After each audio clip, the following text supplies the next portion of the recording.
नमस्कार साथियों। वैचारिक पृष्ठभूमि और जो विविध वाली जो कक्षा है उसमें आज आपका स्वागत है। हम अपनी जो वैचारिक पृष्ठभूमि वाली जो कक्षा थी उसकी हमने कल एक क्लासेस है वो कंप्लीट कर ली थी। इसके अलावा वैचारिक जो पृष्ठभूमि है उसमें हमारे जो कुछ प्रश्न हैं वो रह गए थे, तो आज हम उसको है वो कंटिन्यू कर लेंगे। और इसके साथ ही जो विविध में यानी कि जो विविध का यानी कि जो गद्य और पद्य में हमारे जो सेक्शन रह गए थे हम उनको किसी के अंतर्गत नहीं रख पा रहे थे, उन प्रश्नों को भी है वो जो आज की कक्षा है उसमें है वो शामिल हमने कर लिया। तो आज का हम जो अपना जो सेशन है उसको स्टार्ट करते हैं।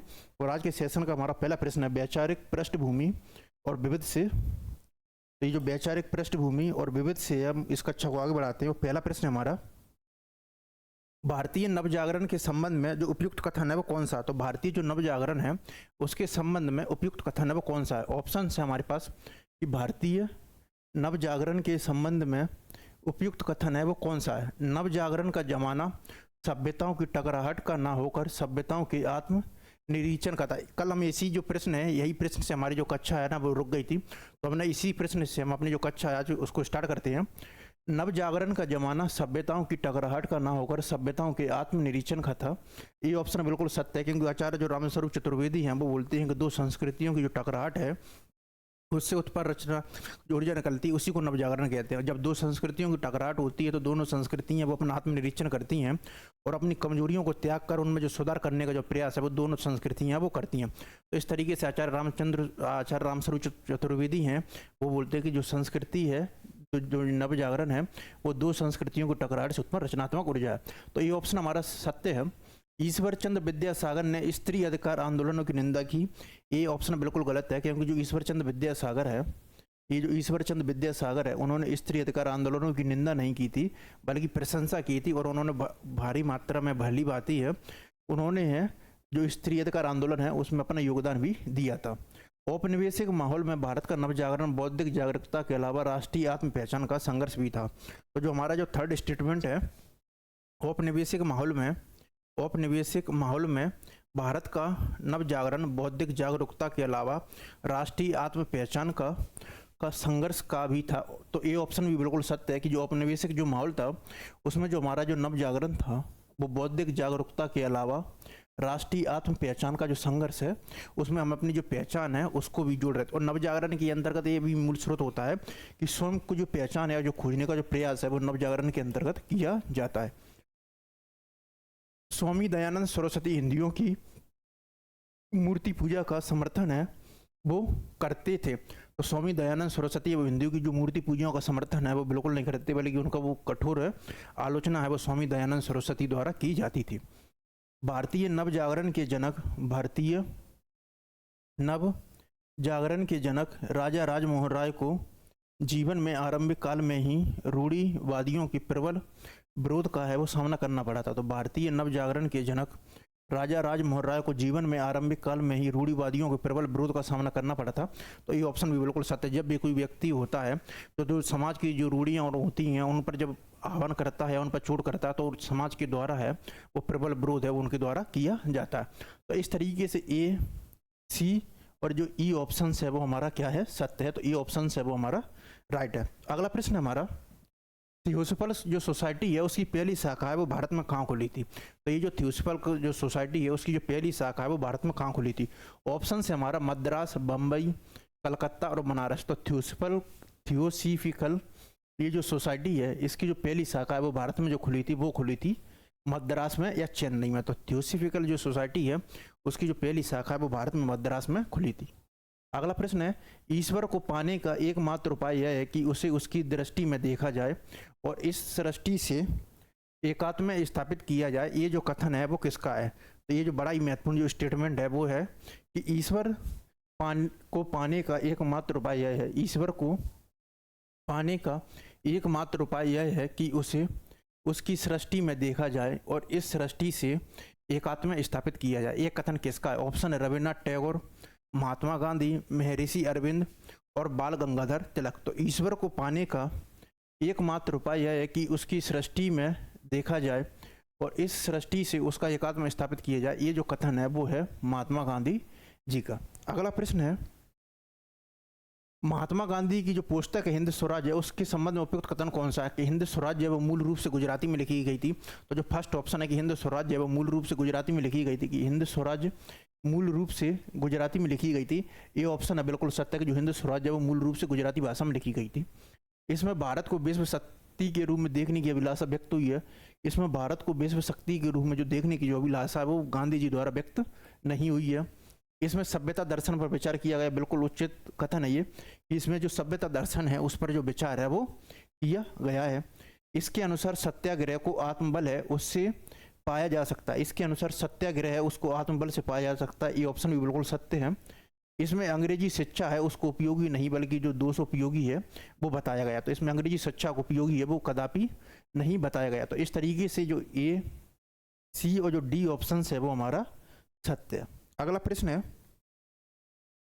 बाबा साहब अम्बेडकर ने जो पीएचडी की जो उपाधि है वो किस विश्वविद्यालय से प्राप्त की थी? तो बाबा साहब अम्बेडकर ने जो पीएचडी की जो उपाधि है वो किस विश्वविद्यालय से प्राप्त की थी? ऑप्शंस है कैम्ब्रिज विश्वविद्यालय, कोलंबिया, मुंबई और कोलकाता। तो जो बाबा साहब अम्बेडकर है उन्होंने जो पीएचडी की जो उपाधि है वो प्राप्त की थी कोलंबिया विश्वविद्यालय से। तो बाबा साहब अम्बेडकर ने जो पीएचडी की उपाधि है वो कहाँ से प्राप्त की थी? कोलंबिया विश्वविद्यालय से। महात्मा गांधी की अध्यक्षता में गठित जो लिपि सुधार समिति है उसके संयोजक कौन थे? तो महात्मा गांधी की जो अध्यक्षता में गठित जो लिपि सुधार समिति थी उसके जो अध्यक्ष थे वो कौन थे? ऑप्शंस हैं काका कालेलकर, महात्मा गोविंद रानाडे, श्याम सुंदर दास और बाबूराम सक्सेना। तो महात्मा गांधी की अध्यक्षता में गठित जो लिपि सुधार समिति थी उसके जो संयोजक हैं वो कौन थे? ऑप्शन है काका कालेलकर, महादेव गोविंद रानाडे, श्याम सुंदर दास, बाबूराम सक्सेना। तो महात्मा गांधी की जो अध्यक्षता में लिपि सुधार समिति थी उसके जो अध्यक्ष थे वो थे काका कालेलकर। अगला प्रश्न है, नव जागरण एवं स्वतंत्रता आंदोलन से संबंधित घटनाएं हैं उनको पहले से जो बाद के क्रम में व्यवस्थित करना। तो नव जागरण और जो स्वतंत्रता आंदोलन से संबंधित जो घटनाएं हैं उनको पहले से बाद के क्रम में संयुक्त घटना है। ये प्रार्थना समाज की स्थापना, कलकत्ता, मद्रास और बम्बई विश्वविद्यालय की स्थापना, अंग्रेजी की शिक्षा के पक्ष में मैकाले का प्रारूप, तिलक को देश निकाले की सजा और बंग भंग। तो जाहिर सी बात है कि जो बंग भंग है वो कब हुआ था? तो जो बंग भंग की जो घटना है वो है वर्ष 1905। तो इनमें सबसे पहले है वो अंग्रेजी शिक्षा के पक्ष में मैकाले का प्रारूप आएगा। तो इसमें जो सबसे पहले अंग्रेजी शिक्षा के जो पक्ष है उसमें मैकाले का प्रारूप आएगा। तत्पश्चात प्रार्थना समाज की स्थापना, कलकत्ता, मद्रास और बम्बई विश्वविद्यालय की स्थापना, तिलक को दे। तत्पश्चात होगा कलकत्ता, मद्रास और जो बम्बई विश्वविद्यालय है उसकी जो स्थापना है वो की जाएगी। तत्पश्चात है फिर प्रार्थना समाज है उसकी स्थापना की जाएगी, तिलक को देश निकाले की सजा होगी और अंत में हो बंग भंग होगा और अंत में होगा तिलक को देश निकाले की सजा। तो इस तरीके से जो सी ऑप्शन है वो हमारा क्या होगा? सत्य होगा। अगला प्रश्न है, उत्तर आधुनिकतावाद के जो संबंध है उसमें कथन है वो क्या है? तो उत्तर आधुनिकतावाद की जो शुरुआत है वो 1970 का जो दशक है वहां से प्रारंभ है वो होती है। तो उत्तर आधुनिकतावाद के संबंध उपयुक्त लियोटार की पुस्तक द पोस्टमैन कंडीशन से उत्तर आधुनिकतावाद चिंतन का आरंभ वो माना जाता है कि लियोटार की जो पुस्तक है द पोस्ट मॉडर्न कंडीशन से उत्तर आधुनिकतावाद का चिंतन आरंभ। तो ये ऑप्शन स्टेटमेंट सत्य है। 19वीं सदी को उत्तर आधुनिकता का समय माना जाता है, ये बिल्कुल गलत है। 19वीं सदी नहीं है बल्कि 20वीं सदी में जो 1970 है का दशक है वहाँ से हम उत्तर आधुनिकता की जो शुरुआत है वो मानते हैं। तो ये तो स्टेटमेंट गलत ही होगा। फ्रेडरिक जेम्सन ने उत्तर आधुनिकतावाद को पूंजीवाद की विकास की खास अवस्था कहा है। फ्रेडरिक जेम्सन ने उत्तर आधुनिकता को पूंजीवाद के विकास की एक खास अवस्था का, बिल्कुल सत्य स्टेटमेंट है ये। टी.एस. एलियट की कृति द वेस्ट एंड उत्तर आधुनिकता बिल्कुल गलत है। टी.एस. एलियट तो जो उत्तर आधुनिकतावाद है उससे पहले कई समय पहले है वो हो चुकी थी, कुछ वर्ष पहले ही। उत्तर आधुनिकतावादी विचारकों ने लेखक की मृत्यु और विचारधारा बिल्कुल गलत है कि उत्तर आधुनिकतावाद है वो ईश्वर की मृत्यु, विचारधारा की मृत्यु, जो लेखक की जो यानी कि जो सभी का जो अंत की जो बात है वो उत्तर आधुनिकतावाद विचारधारा है उसकी बड़ी ही महत्वपूर्ण ये जो विशेषता है। तो इस तरीके से ए, सी और जो ई ऑप्शन है वो हमारा क्या होगा? डी सत्य होगा। अगला प्रश्न है, आधुनिकतावाद के संदर्भ में जो कौन सा कथन है वो सत्य है? आधुनिकता वो यथार्थबोध पर आधारित है, बिल्कुल सत्य है कि जो आधुनिकता है वो यथार्थवाद है पर है उस पर है वो आधारित है, सत्य ऑप्शन है ये। आधुनिकता ईश्वर का चित्रण वो मुख्य रूप में करती है, बिल्कुल आधुनिकतावाद है उसमें जो ईश्वर का जो महत्व है वो कम हो जाता है और ईश्वर का चित्रण की जगह वो मानवतावाद है उसको महत्व है वो देता है आधुनिकता। आधुनिकता किसी निर्दिष्ट प्रणाली पर नकल न चलकर अपनी संवेदना आसपास के जीवन से ग्रहण करता है, ये ऑप्शन बिल्कुल सत्य है कि जो आधुनिकता है वो किसी निर्दिष्ट या जो पारंपरिक प्रणाली पर न चलकर अपनी जो संवेदना है वो अपने आसपास के जो जीवन है उस पर देखता है। आधुनिकता है वो सामाजिक उत्तरदायित्व से मुक्त है, ये स्टेटमेंट है वो गलत है। आधुनिकता वो सामाजिक उत्तरदायित्व से मुक्त बिल्कुल भी नहीं है। आधुनिकता आनंद के साथ कर्म की प्रेरणा देती है, तो ये भी स्टेटमेंट सत्य है कि जो आधुनिकता है उसमें कर्मवाद और आनंदवाद की जो विचारधारा है वो साथ साथ है वो चलती है। तो इस तरीके से ए, सी और जो ई स्टेटमेंट है वो हमारा क्या हुआ, सत्य होगा, बी आंसर। अगला प्रश्न है, बुद्धिजीवी वर्ग वह है जो दूरदर्शी होता है, सलाह दे सकता है और नेतृत्व दान कर सकता है। उपरोक्त पंक्ति है वो किस महापुरुष, बहुत ही शानदार स्टेटमेंट है कि बुद्धिजीवी वर्ग वह है जो दूरदर्शी होता है, सलाह दे सकता है और जो नेतृत्व है वो दान है वो कर सकता है। तो बुद्धिजीवी वर्ग वह है जो दूरदर्शी होता है, सलाह दे सकता है और नेतृत्व दान कर सकता है। उपरोक्त पंक्ति किस महापुरुष की, डॉक्टर भीमराव अंबेडकर, महावीर प्रसाद द्विवेदी, रामचंद्र शुक्ल और पंडित मदन मोहन मालवीय। तो बुद्धिजीवी वर्ग वह है जो दूरदर्शी होता है, सलाह दे सकता है और नेतृत्व दान कर सकता है। ये जो स्टेटमेंट है वो है डॉक्टर भीमराव अंबेडकर का। अगला प्रश्न है, मनुष्य को अक्सर सोचने वाला पशु कहा गया है। ये पंक्ति है वो किस पुस्तक से ली गई है। तो ये जो पीवाईक्यू है कि मनुष्य को अक्सर है वो सोचने वाला जो पशु है वो बोला गया है, ये जो पंक्ति है किस पुस्तक से ली गई है। हिंदू बनाम हिंदू, जाति का विनाश, रुपए की समस्या और समाधान और इतिहास चक्र। तो मनुष्य को अक्सर है वो सोचने वाला पशु कहा गया। ये जो स्टेटमेंट है वो किस पुस्तक से लिया गया, तो ये जो स्टेटमेंट लिया गया है वो लिया गया है इतिहास चक्र पुस्तक से, और इतिहास चक्र जो पुस्तक है वो लिखी है राम मनोहर लोहिया ने, राम मनोहर लोहिया। तो मनुष्य को अक्सर सोचने वाला पशु कहा गया है, ये जो स्टेटमेंट है वो है इतिहास चक्र जो पुस्तक है उससे संदर्भित है, और ये जो स्टेटमेंट है वो है राम मनोहर लोहिया की पुस्तक इतिहास चक्र से। सुधाकर अखबार के संपादक वो निम्नलिखित में से कौन थे। तो जो सुधाकर अखबार है उसके जो संपादक है वो निम्नलिखित में से कौन थे। ऑप्शन है नवीन चंद्र, श्याम सुंदर सेन, तारा मोहन मित्र और राजा राम मोहन राय। तो जाहिर सी बात है कि जो सुधाकर है इसके जो संपादक थे वो थे तारा मोहन मित्र। ये जो सुधाकर है इसके जो संपादक थे वो थे तारा मोहन मित्र। पहले तारा मोहन मित्र ने जो राजा शिवप्रसाद सितारे हिंद का जो बनारस अखबार था उसके संपादन का कार्य भी उनके में संभाला था। तो राजा शिवप्रसाद सितारे हिंद का जो प्रसिद्ध अखबार था बनारस अखबार, उसके अंतर्गत भी तारा मोहन मित्र ने काम किया था। लेकिन हालांकि तारा मोहन मित्र का बाद में जो राजा शिवप्रसाद सितारे हिंद से विवाद हो जाता है और वो सुधाकर नामक जो नया पत्र है वो काशी से निकालते हैं। अगला प्रश्न है, पोइट्स से एक असाधारण लेख है, लॉन्जनाइस के संबंध में, ये लॉन्जनाइस होगा, और पेरिपोइटिक्स है एक असाधारण लेख है। लॉन्जनाइस के संबंध में ये विद्वान है किस अभिमत का। ऑप्शन है सेंटसबरी, डेविड डेचिस, एलन टेड और विमसेट एंड क्लींस ब्रूक। तो पेरिपोइटिक्स है जो पेरिपोलिस है जो लॉन्जनाइस की पुस्तक है एक असाधारण लेख है, के संबंध में किस विद्वान का अभिमत है। सेंटसबरी, डेविड डचेस, एलन टेट। तो ये जो स्टेटमेंट है वो है विमसेट एवं क्लीनथ ब्रूक्स। तो पोइट्स एक असाधारण लेख है, ये जो स्टेटमेंट है वो है विमसेट एवं क्लीनथ ब्रूक्स का। केवल अतीत ही वर्तमान के रूप को मर्यादित नहीं करता, वर्तमान भी अतीत को प्रभावित करता है। ये कथन है वो किस पाश्चात्य विचारक का है। केवल अतीत ही वर्तमान को, केवल जो स्टेटमेंट है कि केवल अतीत ही वर्तमान के रूप को मर्यादित नहीं करता, केवल अतीत ही वर्तमान के रूप को मर्यादित नहीं करता, वर्तमान भी अतीत को प्रभावित करता है। ये कथन है वो किस पाश्चात्य विचारक का। ऑप्शन है फ्रॉड। तो जो सिगमंड फ्रॉड है इनका जो संबंध है वो मनोविश्लेषणवाद से है। टी.एस. एलियट है वो अपने परंपरा जो निर्व्यक्तिकता का जो सिद्धांत है उसके लिए जाने जाती हैं। क्रॉचे है वो अभिव्यंजनावाद के जो सिद्धांत है उसके लिए प्रसिद्ध है। तो केवल अतीत ही वर्तमान के रूप को प्रभावित नहीं करता, वर्तमान भी अतीत को प्रभावित करता है। ये जो स्टेटमेंट है वो है टी.एस. एलियट का, और टी.एस. एलियट का एक कहाँ से लिया गया है, वो लिया गया है परंपरा सिद्धांत से। तो परंपरा जो सिद्धांत है उसके अंतर्गत टी.एस. एलियट ने ये वाली बात बोली है कि केवल अतीत ही वर्तमान को प्रभावित नहीं करता, वर्तमान भी अतीत को प्रभावित करता है। निम्नलिखित में से कौन सा युग में वो सही है। कार्ल मार्क्स, द्वंद्वात्मक भौतिकवाद। तो बिल्कुल सत्य कि जो कार्ल मार्क्स का जो संबंध है वो द्वंद्वात्मक भौतिकवाद से होगा। सार्थ है वो अस्तित्ववाद से जुड़े हुए हैं। देरिदा का जो संबंध है वो किससे है, वो है विखंडनवाद से, ना कि सहजवाद से। अरस्तु वो अपने त्रासदी जो विरेचन का जो सिद्धांत है उसके लिए प्रसिद्ध है, और जो टी.एस. एलियट है वो अपने परंपरा और निर्व्यक्तिकता के सिद्धांत के लिए प्रसिद्ध हैं, और काव्य मूल का जो सिद्धांत है वो है आई.ए. रिचर्ड्स का।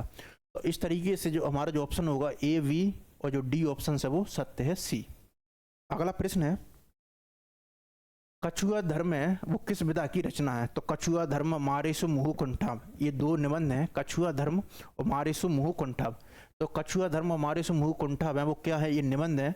और ये जो कछुआ धर्म और मारेसु मुहु कुंठाव की किसके निबंध है, ये है चंद्रधर शर्मा गुलेरी के निबंध। तो कछुआ धर्म है वो किस विधा की रचना है, तो कछुआ धर्म है वो है निबंध है, और किसकी रचना है, कछुआ धर्म और मारिसु मुहु कुंठा, ये है चंद्रधर शर्मा गोलेरी की। और चंद्रधर शर्मा गोलेरी की एक बड़ी महत्वपूर्ण कहानी है, वो आपने पढ़ी होगी। उसने कहा था, इनकी तीन ही कहानियां हैं, सुखमय जीवन, बुद्धू का कांटा और उसने कहा था।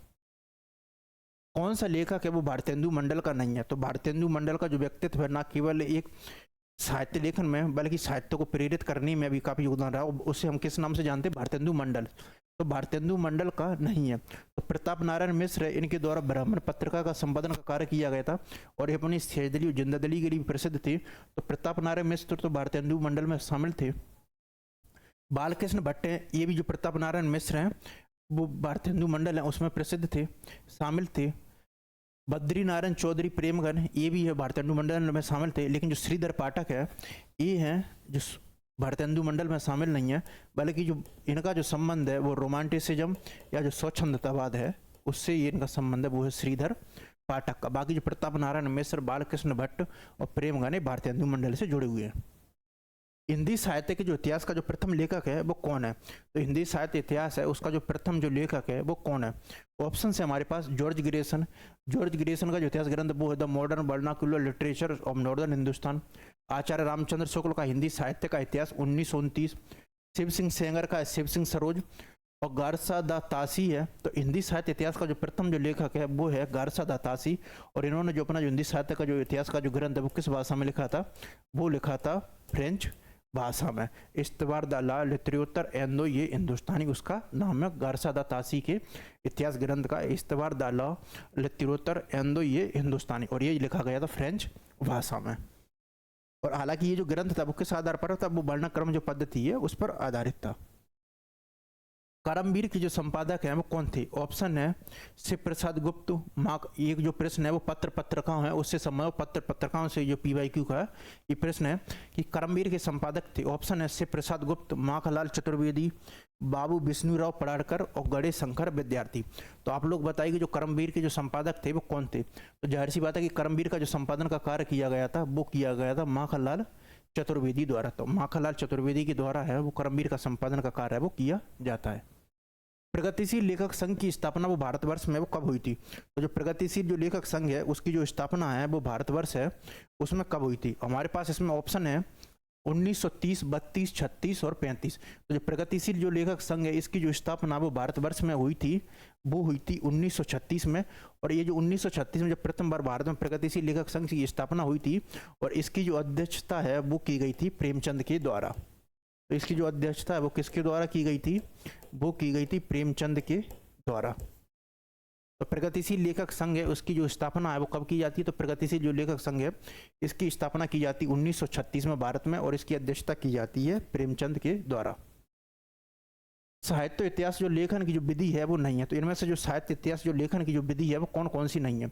आकार आदि क्रम, लेखकों का कालक्रम, रचनाओं का कालक्रम और परिस्थिति प्रवृत्ति मूलक क्रम। तो जो साहित्य इतिहास लेखन की जो विधि है वो इनमें से कौन सी नहीं है? ऑप्शन है आकर लेखकों का कालक्रम है, यानी जो कालक्रम के अनुसार है वो इतिहास लेखन की जो पद्धति है वो तो है। इसके अलावा जो रचनाओं के कालक्रम के अनुसार भी साहित्य इतिहास लेखन की पद्धति है। परिस्थिति मूलक जो मूलक क्रम है इनको भी हम रख सकते हैं, लेकिन जो आकार आदि क्रम है रचना का उसको किसी भी आधार पर जो साहित्य इतिहास की जो लेखन की जो विधि है उसके अंतर्गत शामिल नहीं किया जाता है। अगला प्रश्न है संचारी भावों की संख्या वो कितनी है? तो जाहिर सी बात है कि जो संचारी भाव है उनकी जो संख्या कितनी मानी जाती है? तो संचारी भावों की संख्या मानी जाती है 33। तो जो संचारी भावों की संख्या वो कितनी मानी गई है? वो मानी गई है 33। न्यूनिया है वो किस उपन्यास की पात्र? बहुत ही शानदार प्रश्न है। और आप लोग बताइए जो न्यूनिया है इसका जो वास्तविक नाम है वो क्या था? तो जो न्यूनिया है इसका जो वास्तविक नाम था वो था निपुण का। तो जो न्यूनिया है इसको जो वास्तविक नाम था वो था निपुण का। और न्यूनिया के नाम से इसको जो संबोधित करता है वो करता है बाणभट्ट। और बाणभट्ट का जो वास्तविक नाम था वो क्या था? दक्ष भट्ट। तो न्यूनिया है वो किस उपन्यास की पात्र है? ये जो न्यूनिया है वो उपन्यास की पात्र बाणभट्ट की आत्मकथा से। और ये जो चारों के चारों जो उपन्यास है बाणभट्ट की आत्मकथा, अनामदास का पोता, चारुचंद्र लेखा और पुनर्वा, इनके जो उपन्यासकार हैं वो है हजारी प्रसाद द्विवेदी। हजारी प्रसाद द्विवेदी। और ये जो न्यूनिया जो पात्र है वो है बाणभट्ट की आत्मकथा और इसका जो प्रकाशन वर्ष है वो है 1946। अगला प्रश्न है ठेले पर हिमालय है वो किस विधा की रचना है? तो जो ठेले पर जो हिमालय जो विधा रचना है, ये रचना है डॉक्टर धर्मवीर भारती की। और ये जो धर्मवीर भारती हैं वो अज्ञा द्वारा 1951 में दूसरा सप्तक का जो प्रकाशन किया जाता है, उसमें धर्मवीर भारती हैं वो शामिल हैं। इनकी बड़ी ही प्रमुख रचना है वो है कनुप्रिय और ठंडा लोहा। इसके अलावा अंधायुग इनका बड़ा ही महत्वपूर्ण गीति नाट्य भी है। तो जो ठेले पर हिमालय जो धर्मवीर भारती है, ये है इनका निबंध संग्रह या निबंध। अगला प्रश्न है, साधारणीकरण जो संकल्पना है उसके जो उद्भवता है वो कौन थे? तो कुंतक के द्वारा वो क्या दिया जाता है? कुंतक है वो है वक्रोक्तिवाद के प्रवर्तक। तो कुंतक के द्वारा सिद्धांत वो है वक्रोक्तिवाद। वामन है उनके द्वारा दिया जाता है रीति संप्रदाय। अभिनव गुप्त हैं ये साधारणीकरण से ही संबंधित हैं, लेकिन ये किस इनका क्या कहलाता है? इनका कहलाता है अभिनव गुप्त का अभिव्यक्तिवाद। अब प्रश्न है कि संघ के उद्गाता कौन है? तो साधारणीकरण का जो सर्वप्रथम जो उल्लेख करते हैं वो करते हैं भट्टनायक, और इनका जो सिद्धांत है वो कहलाता है भट्टनायक का भुक्तिवाद भोज्य और भोगत संबंध। यही जो सर्वप्रथम है जो साधारणीकरण का जो उल्लेख है उनके द्वारा किया जाता है, भट्टनायक के द्वारा। इनका जो सिद्धांत है वो कहलाता है भुक्तिवाद। अगला प्रश्न है, निम्नलिखित में से कौन सा जो मार्क्सवादी आलोचक है वो नहीं है? तो ये शिवदान सिंह चौहान है, ये हिंदी के प्रथम जो मार्क्सवादी आलोचक है वो शामिल रहे। तो शिवदान सिंह चौहान है वो हिंदी के प्रथम मार्क्सवादी आलोचक हैं। रामविलास शर्मा और नामवर सिंह भी मार्क्सवादी आलोचक हैं, लेकिन जो नंद दुलारे वाजपेयी हैं ये मार्क्सवादी आलोचक नहीं है, क्योंकि जो नंद दुलारे वाजपेयी हैं ये स्वच्छंदतावादी या इनको हम जो स्वच्छवादी आलोचक हैं उसकी श्रेणी में रखते हैं। तो नंद दुलारे वाजपेयी हैं वो स्वच्छंदतावादी या स्वच्छवादी आलोचक रखते हैं, और ये छायावाद के समर्थक हैं। उन्होंने छायावाद के तीनों कवि प्रसाद पंत निराला पर जो काव्यात्मक जो पुस्तकें हैं वो लिखी हैं। रामविलास शर्मा प्रगतिवाद या मार्क्सवाद हैं उससे जुड़े हुए हैं, और नामवर सिंह भी। अगला प्रश्न है, काव्य शोभा करान धर्मान अलंकरण प्रचते है वो किसकी उक्ति है? तो जो काव्य शोभा करान धर्मान अलंकरण प्रचते, ये जो उक्ति है वो है दंडी की। और दंडी के द्वारा ही सर्वप्रथम है वो अलंकार को जो व्यवस्थित रूप से परिभाषित किया जाता है इस परिभाषा के द्वारा। तो दंडी के द्वारा भी सर्वप्रथम वो अलंकार को भली भांति परिभाषित किया जाता है। काव्य शोभा करण धर्मान अलंकरण प्रचते। भामा है वो अलंकार संप्रदाय के प्रवर्तक हैं और इनकी रचना है काव्य अलंकार। और दंडी की जो पुस्तक है वो है काव्य दर्श। भरत मुनि है वो रस संप्रदाय है उससे जुड़े हुए हैं और रस संप्रदाय के प्रवर्तक है। अगला प्रश्न है, महाप्रभु वल्लभाचार्य के जो शिष्यों का जो वृत्तांत है वो किस ग्रंथ में है? तो जो महाप्रभु जो वल्लभाचार्य के जो शिष्य रहे हैं उनका जो वृत्तांत है वो किस ग्रंथ में मिलता है? ऑप्शन है 252 वैष्णवन की वार्ता, भक्तिमाल। जो भक्तिमाल है इनके जो लेखक हैं वो है नावादास, और हिंदी की जो प्रारंभिक जो गद्य और जीवनी की जो पुस्तक उसमें रहे हैं। फिर है 84 वैष्णवन की वार्ता और 252 वैष्णव। तो जो महाप्रभु वल्लभाचार्य के जो ग्रंथों का जो वर्णन मिलता है वो मिलता है 84 वैष्णवन की वार्ता। और ये जो 84 वैष्णवन की जो वार्ता है इसके जो लेखक कारक वो है विठल नाथ।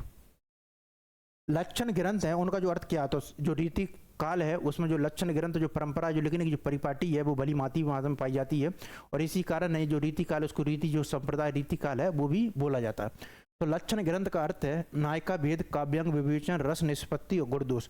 तो आप लोग बताइए जो रीति जो लक्षण जो ग्रंथ है जो कि रीति काल में अत्यधिक मात्रा में लिखे गए हैं लक्षण ग्रंथ परंपरा, इसमें लक्षण ग्रंथ का जो अर्थ है वो क्या होता है? ऑप्शन है नायिका भेद, काव्यांग विवेचन, रस निष्पत्ति और गुण दोष। तो ये जो लक्षण ग्रंथ है इसका जो अर्थ होता है वो होता है काव्यांग विवेचन। तो लक्षण ग्रंथ का अर्थ है वो क्या होता है? काव्यांगों का विवेचन करना, काव्यांग विवेचन। साखी है वो किसका संकलन है? ऑप्शन है शमशेर सिंह बहादुर। ये जो शमशेर सिंह बहादुर है इनको बातों के कवि या मूर्ख के कवि या कवियों के कवि हैं, इनकी उपाधि से संबोधित किया जाता है। तो शमशेर सिंह बहादुर है वो क्या है? तो शमशेर सिंह बहादुर हैं वो हिंदी और उर्दू के द्वाब हैं। इनको बातों के कवि, मूर्ख के कवि या कवियों के कवि भी कहा जाता है। हरिनारायण व्यास, कीर्ति चौधरी। तो ये जो साखी है वो संकलन है वो है विजयदेव नारायण शाही का। तो साखी वो किसका संकलन है? वो है विजयदेव नारायण शाही का। और विजयदेव नारायण शाही ने एक बड़ी महत्वपूर्ण आलोचनात्मक पुस्तक लिखी है वो है जायसी।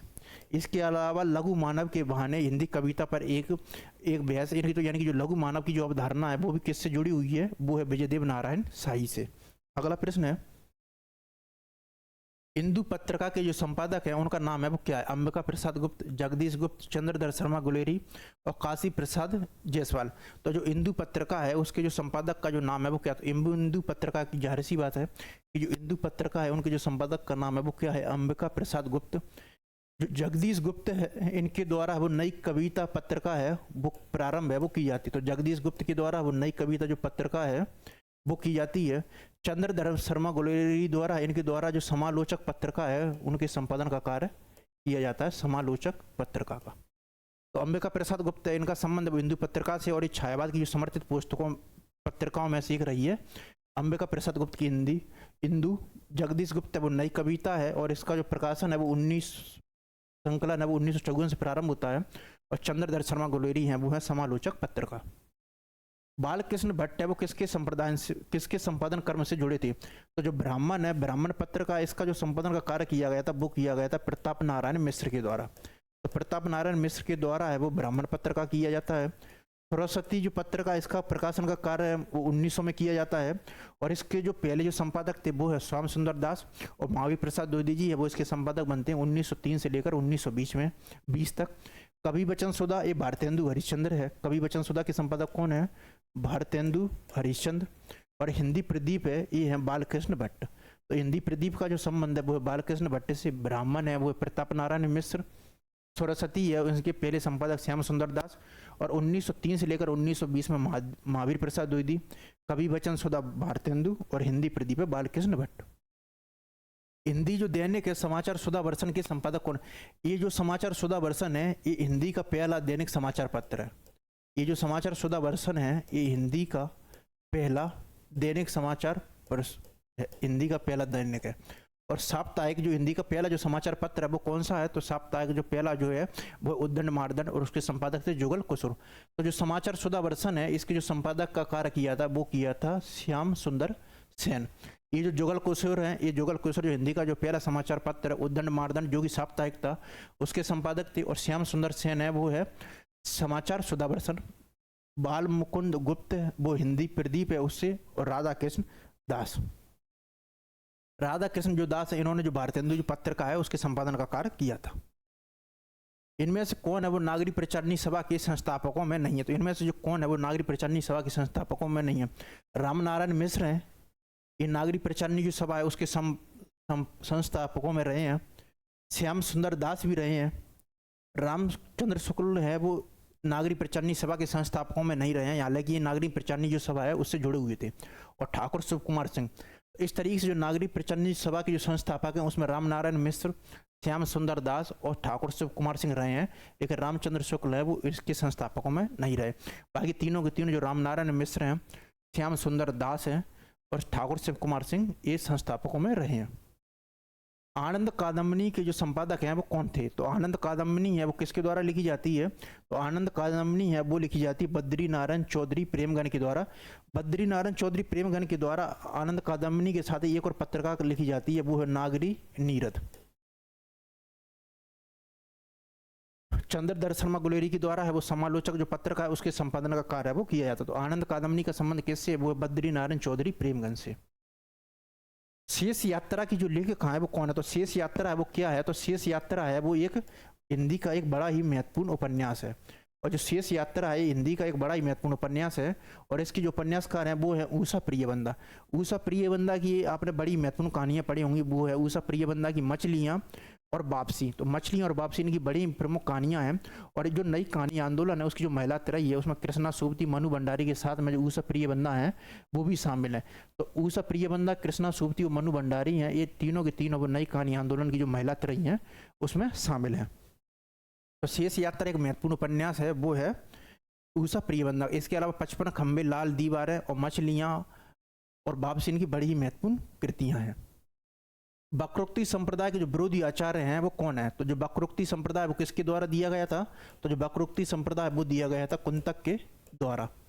तो भामा का संबंध है वो किससे है? वो अलंकारों से जुड़ा हुआ है। तो वक्रोक्ति संप्रदाय है के विरोधी हैं वो हैं आचार्य विश्वनाथ, क्योंकि आचार्य विश्वनाथ वो क्या है? वो एक रसवादी रही है। तो वक्रोक्ति संप्रदाय के विरोधी आचार्य कौन है? तो वो है आचार्य विश्वनाथ। अरे आयावर रहेगा याद किसका यात्रा वृत्तांत है? तो जो अरे आयावर रहेगा याद है ये अज्ञे का बड़ा ही महत्वपूर्ण यात्रा वृत्तांत है। अज्ञे ने 2 यात्रा वृत्तांत लिखे हैं, एक है अरे आयावर या रहेगा याद, इसमें वो भारतीय और भारतीय उपमहाद्वीप है उनके जो यात्रा वृत्तांत उनका वर्णन करते हैं। और एक बूंद जो सहसा उछली है उसमें जो पश्चिमी यूरोप देश हैं उनका जो यात्रा वर्णन है वो करते हैं। तो अरे आयावर रहेगा याद है वो किसका यात्रा वृत्तांत है? वो है अज्ञे का, और इसका जो प्रकाशन वर्ष है वो है 1953। यशपाल का है वो है देश परदेश, राम वृक्ष बेनीपुरी, और निर्मल वर्मा का जो यात्रा वृतांत है वो है चीड़ों पर चांदनी। अज्ञे का एक बूंद सहसा उछली, और अरे आयावर रहेगा याद, इसका प्रकाशन वर्ष 1953। राम वृक्ष बेनीपुरी का है पैरों में पंख बांधकर।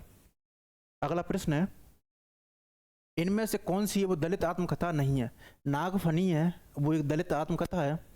ओम प्रकाश वाल्मीकि की जूठन भी आत्मकथा है। मुर्दैया डॉक्टर तुलसीराम की, ये भी दलित आत्मकथा है। लेकिन जो अपनी खबर है ये दलित आत्मकथा नहीं है। अपनी खबर के जो आत्मकथाकार हैं वो हैं पांडे बेचन शर्मा उग्र। पांडे बेचन शर्मा उग्र। तो जो अपनी आत्मकथा है वो अपनी खबर आत्मकथा वो किसके द्वारा लिखी गई है? वो पांडे बेचन शर्मा उग्र के द्वारा।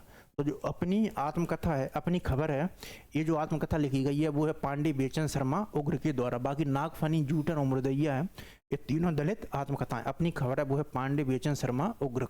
अगला प्रश्न है, सरस्वती पत्रिका की प्रथम संपादक एवं कौन थे? तो सरस्वती पत्रिका है, उसके जो प्रथम संपादक थे वो थे श्याम सुंदर दास।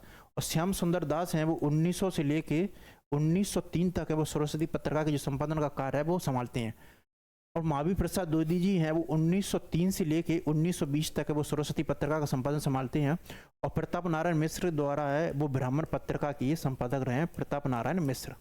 तो महावीर प्रसाद द्विवेदी जी हैं वो सरस्वती पत्रिका के दूसरे संपादक बनते हैं 1903 से लेकर 1920। पहले संपादक थे वो है श्याम सुंदर दास, 1900 से लेकर 1903 के बीच में। अगला प्रश्न है, मित्र संवाद पत्र साहित्य वो किन के बीच लिखे गए पत्रों का संग्रह है? तो जो मित्र संवाद पत्र साहित्य वो किन के बीच लिखे गए पत्रों का संवाद है? ऑप्शन है रामविलास शर्मा, केदारनाथ अग्रवाल, नेमी चंद्र जैन, नागार्जुन, अमृतलाल नागर, यशपाल, हजारी प्रसाद द्विवेदी जी और शिव प्रसाद सिंह। तो ये जो मित्र संवाद, ये जो संवाद है वो कौन है? मित्र संवाद जो पत्र साहित्य है वो लिखा गया रामविलास शर्मा और केदारनाथ अग्रवाल के बीच में। जो मित्र संवाद जो पत्र संवाद है वो किसके द्वारा लिखा गया? वो है रामविलास शर्मा और केदारनाथ अग्रवाल के द्वारा मित्र संवाद। इनमें से कौन सी रचना है वो लल्लू लाल की नहीं है? ये जो लल्लू लाल है हिंदी की जो खड़ी बोली है उसके जो आरंभिक जो गद्यकार हैं उसमें शामिल रहे। और उस समय जो 4 प्रमुख हिंदी की जो आरंभिक गद्यकार हैं उसमें एक सदल मिश्र हैं, लल्लू लाल हैं, इंसा अल्लाह खां हैं और राजस्य प्रसाद सितार और इंसा अल्लाह खां, ये हिंदी के प्रमुख उसमें से रहे हैं। सिंहासन बत्तीसी और बेताल बच्चीसी और लाल चंद्र का। तो जो सिंहासन बत्तीसी है ये पुस्तक लल्लू लाल की है, बेताल पच्चीसी भी है और लाल चंद्र का भी है। लेकिन जो सुख सागर है वो लल्लू लाल की रचना नहीं है, सुख सागर है वो है सदा सुख लाल की। तो सुख सागर वो किसकी रचना है? वो है सदा सुख लाल की। तो सदा सुख लाल की है सुख सागर। बाकी सिंहासन बत्तीसी, बेताल पच्चीसी और लाल चंद्र का। और इसके अलावा लल्लू लाल की एक और बड़ी महत्वपूर्ण रचना है वो पूछी जाती है एग्जाम में कई बार, वो है लल्लू लाल की प्रेम सागर। तो लल्लू लाल की प्रेम सागर, सिंहासन बत्तीसी, बेताल पच्चीसी, लाल चंद्र का और सदा सुख लाल ने आज की है वो है सुख सागर। सखी संप्रदाय को कहा जाता है। ऑप्शन है राधा वल्लभ संप्रदाय, हरिदास संप्रदाय, चिंत्या चित्त संप्रदाय और अष्टछाप संप्रदाय। तो ये जो सखी संप्रदाय है इसको कहा जाता है हरिदासी संप्रदाय। तो सखी संप्रदाय है उसको क्या बोला जाता है? वो बोला जाता है हरिदासी संप्रदाय। फोर्ट विलियम कॉलेज की स्थापना वो कब की गई थी? तो फोर्ट विलियम जो कॉलेज है उसको अंग्रेजी जो जितने भी लोग शिक्षण प्रशिक्षण करते हैं उनको शिक्षण प्रशिक्षण देने के लिए और भारतीय समाज और संस्कृति का अध्ययन कराने के लिए फोर्ट विलियम कॉलेज की स्थापना की जाती है। वो की जाती है लॉर्ड वेलेजली के द्वारा। तो लॉर्ड वेलेजली है उनके द्वारा है वो फोर्ट विलियम कॉलेज की स्थापना की जाती है। और कब की जाती है? 1800 में। तो लॉर्ड वेलेजली के द्वारा जो फोर्ट विलियम कॉलेज है उसकी स्थापना की जाती है वर्ष 1800 में। प्रभा खेतान है किसकी आत्मकथा है? तो एक कहानी ये भी ये किसकी आत्मकथा है? तो एक कहानी ये भी है, ये है मनु भंडारी की। रमनिका गुप्ता की है वो आप उधरी है और हादसे। ये जो है वो है रमनिका गुप्ता की आत्मकथा वो है आप उधरी और हादसे। ये कहानी ये भी है, ये है मनु भंडारी की। और अन्या से अनन्या ये जो है वो है प्रभा खेतान की। तो प्रभा खेतान की जो आत्मकथा है वो है अन्या से अनन्या तक। तो प्रभा खेतान की जो आत्मकथा का नाम वो क्या है? अन्या से अनन्या। एक कहानी ये भी मनु भंडारी और रमनिका गुप्ता की है हादसे और आप उधरी। मुसलमान अनुयायी हैं वो कबीरदास को है वो किन का शिष्य है वो मानते? बहुत ही शानदार इंटरेस्टिंग प्रश्न जो कि PYQ का है कि जो मुस्लिम जो अनुयायी हैं वो कबीर को है वो किसका अनुयायी मानते हैं? ऑप्शन है शेख तकी, रज्जब, मोइनुद्दीन चिश्ती और नूर मोहम्मद। तो जो मुसलमान जो अनुयायी हैं मुसलमान जो अनुयायी हैं वो कबीर को किन का शिष्य मानते हैं? जो मुसलमान जो अनुयायी हैं वो कबीर को शेख तकी है उनका जो शिष्य है वो मानती है। जो मुसलमान अनुयायी हैं वो कबीर को किसका शिष्य मानते हैं? वो मानते हैं शेख तकी का। हम दीवानों की क्या हस्ती, आज यहाँ कल वहाँ चले, मस्ती का आलम साथ चला, हम धूल उड़ाते जहाँ चले। तो ये जो पंक्तियाँ हैं वो राष्ट्रीय स्वाधीनता आंदोलन है उसमें भारी मात्रा में है वो गूंजी जाती थी और सुनाई जाती। तो हम दीवानों की क्या हस्ती, आज यहाँ कल वहाँ चले, मस्ती का आलम साथ चला, हम धूल उड़ाते जहाँ चले, ये पंक्तियाँ वो हैं भगवती चरण वर्मा की। इसके अलावा जो बालकृष्ण शर्मा, नवीन माखनलाल चतुर्वेदी और सुभद्रा कुमारी चौहान, इन तीनों का जो संबंध है जो राष्ट्रीय सांस्कृतिक काव्य धारा उत्तर छायावाद है उनसे इनका संबंध रहा है। एकांकी में अनविति अथवा संकलन त्रय के अंतर्गत काल स्थान के साथ है वो किसके निर्वाह की गणना की जाती है? बहुत ही शानदार PYQ है कि जो एकांकी है, एकांकी में अनविति अथवा संकलन त्रय, तो एकांकी में अनविति अथवा संकलन त्रय के अंतर्गत काल और स्थान के साथ है वो किसके निर्वाह की गणना की जाती है? पात्र, कार्य, प्रकरी और पताका। तो आप लोग इसका जो आंसर है वो बताइए कि जो एकांकी है अथवा अनवितीय, एकांकी में अनवितीय अथवा जो संकलन त्रय है उसमें काल और स्थान के साथ है वो किसके निर्वाह की गणना की जाती है? ऑप्शन है पात्र, कार्य, प्रकरी और पताका।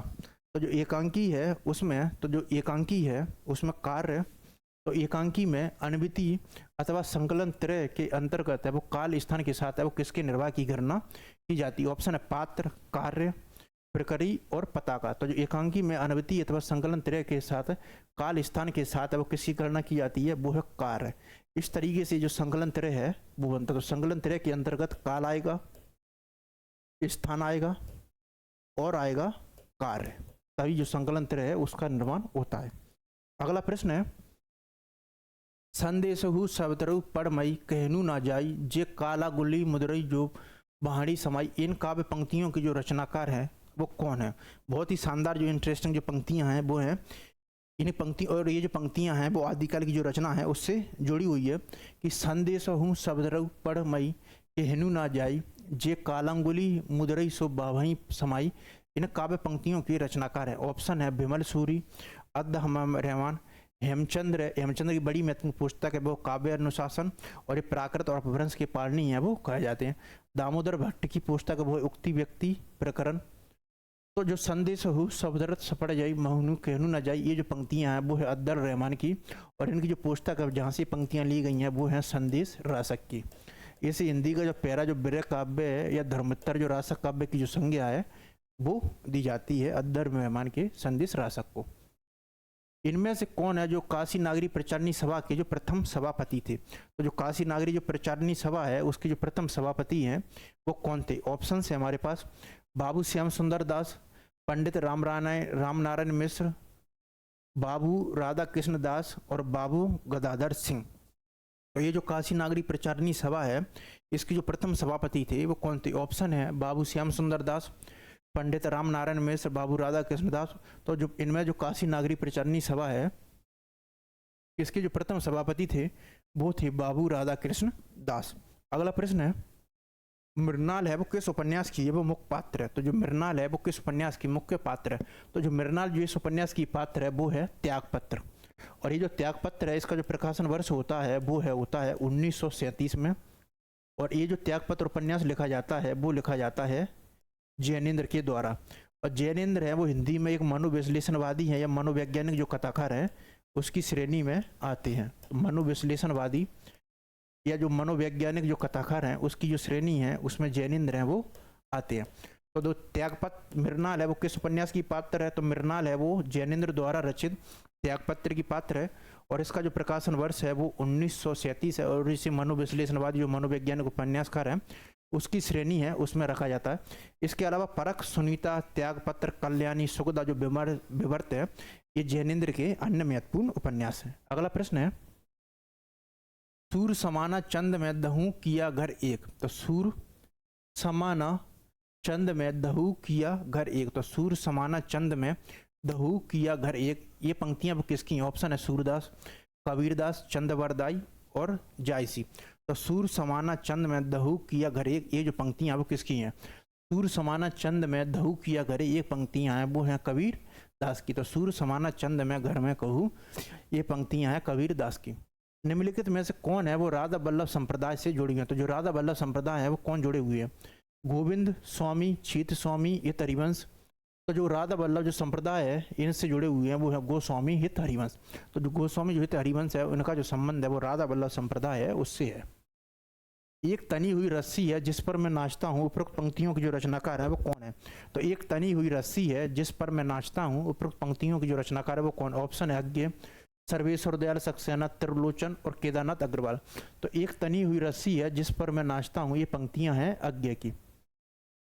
तो ये एक तनी हुई रस्सी है जिस पर मैं नाचता हूँ, ये पंक्तियां हैं अज्ञे की। अज्ञे के जो काव्य संग्रह हैं वो है आंगन के पार द्वार, बड़े इनका महत्वपूर्ण काव्य संग्रह।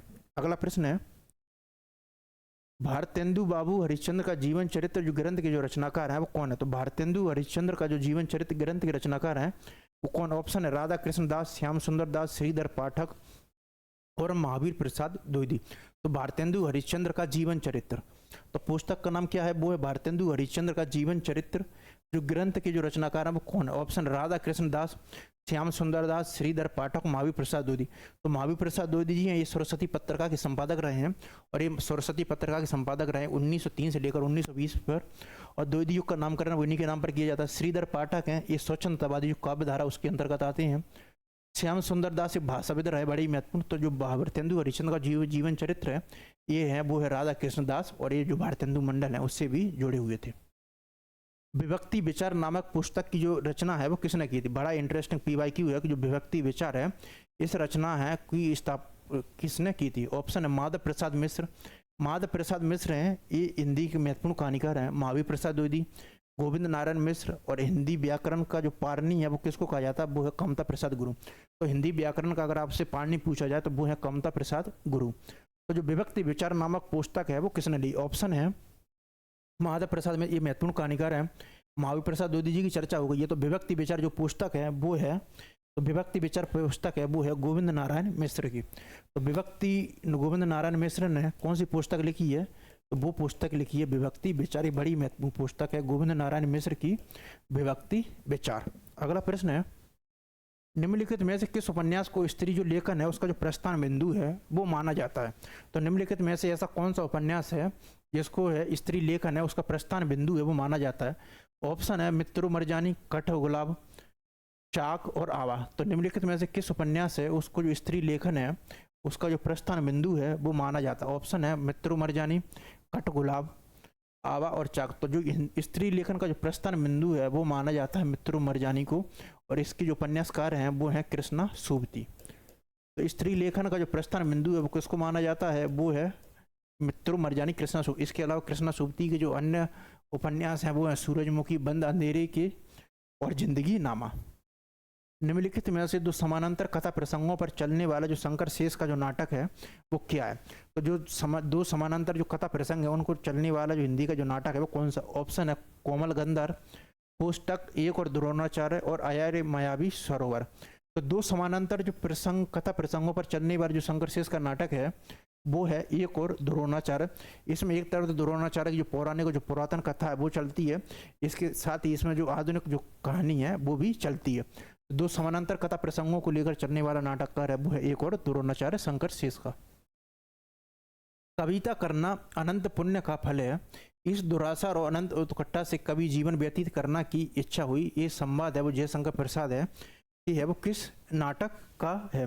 तो जो कविता करना है वो अनंत पुण्य का फल है। कविता करना अनंत पुण्य का फल है, कविता करना अनंत पुण्य का फल है। इस दुराशा और अनंत उत्कंठा से कवि जीवन व्यतीत करने की इच्छा हुई। ये संवाद पंक्ति है वो जयशंकर प्रसाद की किस नाटक की? ऑप्शन है चंद्रगुप्त, ध्रुव स्वामिनी, स्कंदगुप्त और राजश्री। तो कविता करना है वो अनंत पुण्य का फल, इस दुराशा और अनंत उत्कंठा से कवि जीवन की व्यक्त हुई।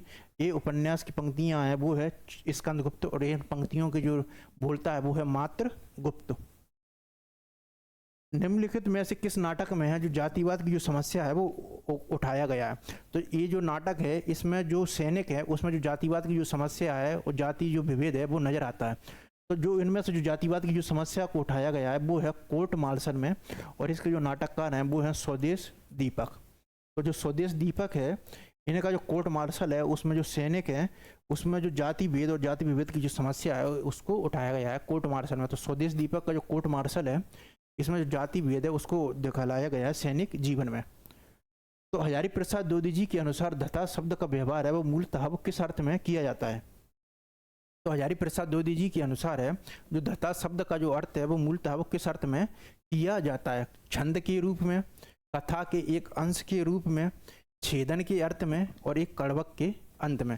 तो हजारी प्रसाद द्विवेदी जी के अनुसार जो धता शब्द है, तो हजारी प्रसाद द्विवेदी जी के अनुसार जो धता शब्द है उसका जो व्यवहार है वो मूलतः वो किस अर्थ में होता है? ऑप्शन है छंद के रूप में, कथा के एक अंश के रूप में, छेदन के अर्थ में और कड़वक के रूप में। तो हजारी प्रसाद द्विवेदी जी के अनुसार जो धता शब्द है इसका छंद के रूप में प्रयोग तो नहीं होता है, कथा के रूप में भी नहीं, छेदन के अर्थ में भी नहीं। तो धता शब्द है इसका जो प्रयोग है वो करते हैं कड़वक के रूप में। आप जो सूफी जो प्रेमेक्षण काव्य धारा पढ़ेंगे तो उसमें कई बार है दो चौपाई और जो कवित्व सवैया है उनके बीच में धता देने की जो परंपरा वो नजर आएगी। तो धता का जो शब्द है वो किसके अर्थ में किया गया है? वो कड़वक के अर्थ में आचार्य हजारी प्रसाद द्विवेदी जी के अनुसार। तो आचार्य हजारी प्रसाद द्विवेदी जी के अनुसार जो धता जो शब्द का जो अर्थ है वो किसके संदर्भ में हुआ है? वो हुआ कड़वक के अर्थ में। ये जो प्रश्न है, कुछ नाही का नावधारी भरमा सब संसार, साँच झूठ समझे नहीं ना कुछ किया विचार। उपरोक्त जो दोहा है वो किस कवि का है?